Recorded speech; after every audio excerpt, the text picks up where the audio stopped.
Clemson's been a staple in college football for the last 15 years. You guys know that, right?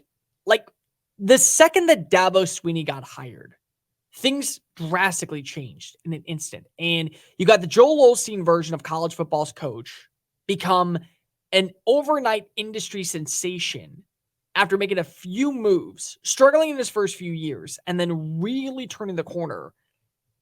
And part of the reason was because of his philosophy on how he developed coaching and how he went about the ways of building a roster and making sure the program was laid onto its morals and ethics and values, and really finding a good avenue on how to recruit the right players, develop the right players, and turn them into NFL talents. Like, he did that. You got to give him credit.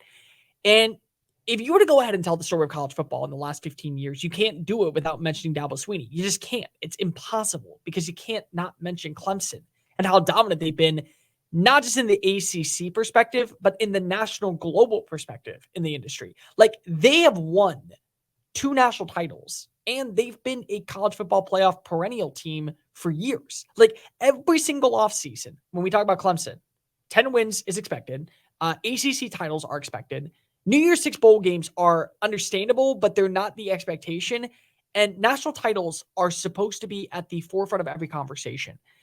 And so when I picked Clemson to win the ACC this year, I had them losing in week 4 to Florida State. But I thought, okay, they'll find a way to regroup, reinvigorate the way that their offense is, and they'll be able to click on all cylinders to where they'll get that upset win over the Seminoles in Charlotte when December rolls around.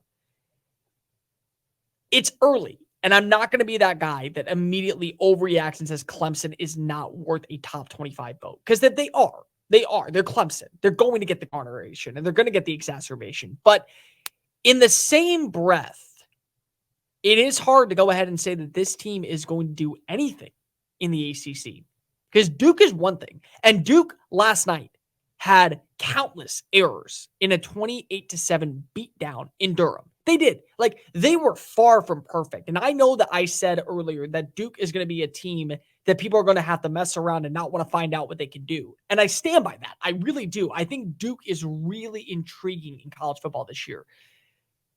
But you have to realize that the way that you played last night and the way that your offense looked anemic at times, and the inability to be able to sustain any bit of success, and the mental errors on end with this team, are you even going to be a top 3 team in the conference?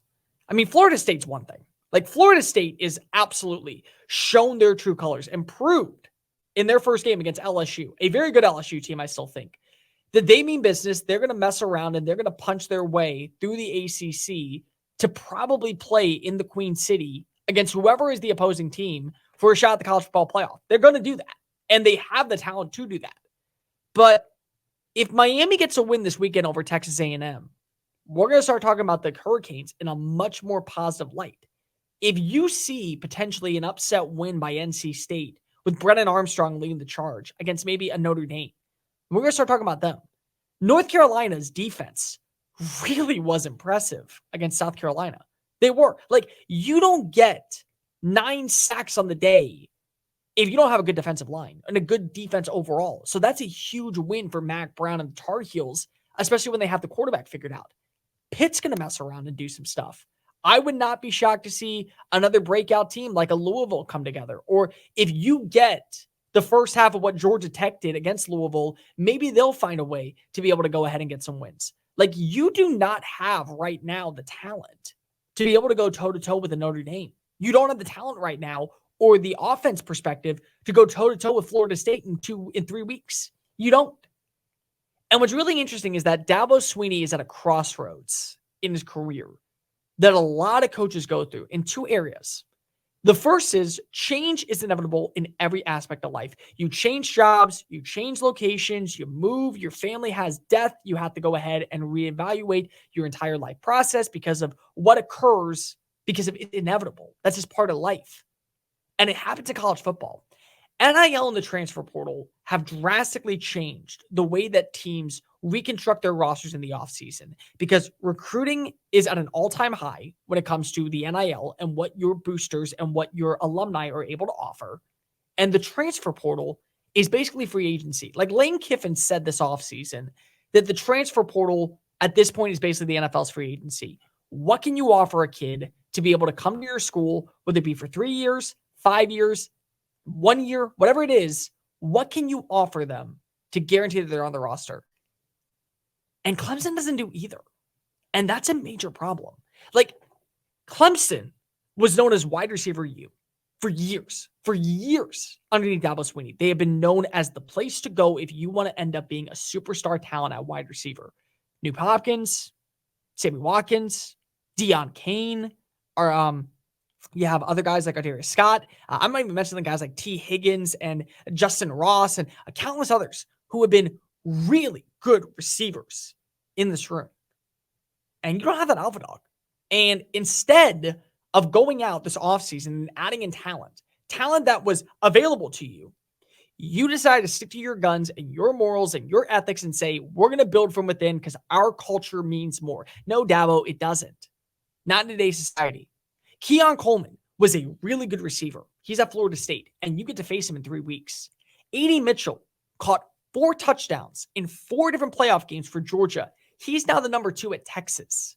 You had a guy like Quentin Cephas from Kent State that now is delivering as the new number 1 for Penn State. Zachary Franklin from UTSA is now at Ole Miss. And there's countless others. Dorian Singer, who led the Pac-12 last year, led it in receiving yards, is now catching sidearm passes from the likes of Caleb Williams at USC.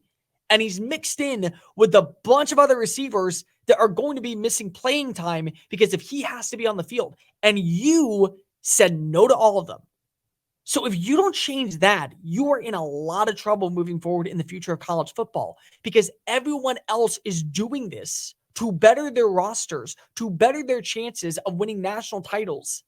And it's only going to continue to elevate as the game continues to improve or drastically change for the better or for the worse. And the play calling. You hired Garrett Riley, who last year led TCU to a national championship with great passing attack, with a balanced run game, and the ability to do a little bit of everything and win in shootout fashion. And before the game, you tell ESPN, this is still Clemson's offense. This is still Clemson being Clemson. Yeah, we bring in a guy from the outside. Yeah, we're going to go ahead and make some changes and try to go ahead and be different. But not really. We're just going to go ahead and make it a little bit of a different change. But it's still our culture, still our morals, it's still our values, it's still what we do. Do you know how big of a problem that is? Like Jimbo Fisher last year at Texas A&M had to openly admit, I sucked at play calling. I got to bring in a guy like Bobby Petrino. And I had to let Bobby Petrino do whatever the hell he wants. And you know what happened? Texas A&M scored 35 points against New Mexico in their very first game with the new OC. They scored more points in the first half of their new game with their new OC on offense in 30 minutes than they did all last year. And people were wondering and waving and hollering, what the hell is going to happen when these two big boneheads mix together and they have alpha dog mentalities and they have to go ahead and sit in the locker room? It seemed to work week 1. What makes you think it's not going to work in week 2? What makes you think that these two knuckleheads won't be able to put together a 10-win season in College Station? You watch Nick Saban, the GOAT, the guy who is known for college football, basically the face of the industry, say years ago, I got to bring in an offense coordinator that's going to elevate my team. And he did so with guys like Lane Kiffin and Steve Sarkisian, because the only way to guarantee that you are going to be able to stay successful in the game is by making changes as the game change. And you're not doing any of that. Clemson right now is not, in my opinion, potentially a 9-win team. They could be. They have the talent. They have the roster.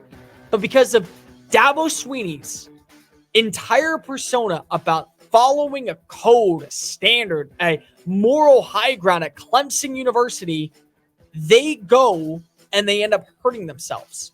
You want to be able to be a contender in the college football era in 2024, you've got to be able to make changes, because if you don't, this is the end result. Thank you so much for watching that video. Don't hit the X button yet. Make sure you hit subscribe to keep up with all of our daily content found on Just Saying It. and anything else that we post on this channel. Bye.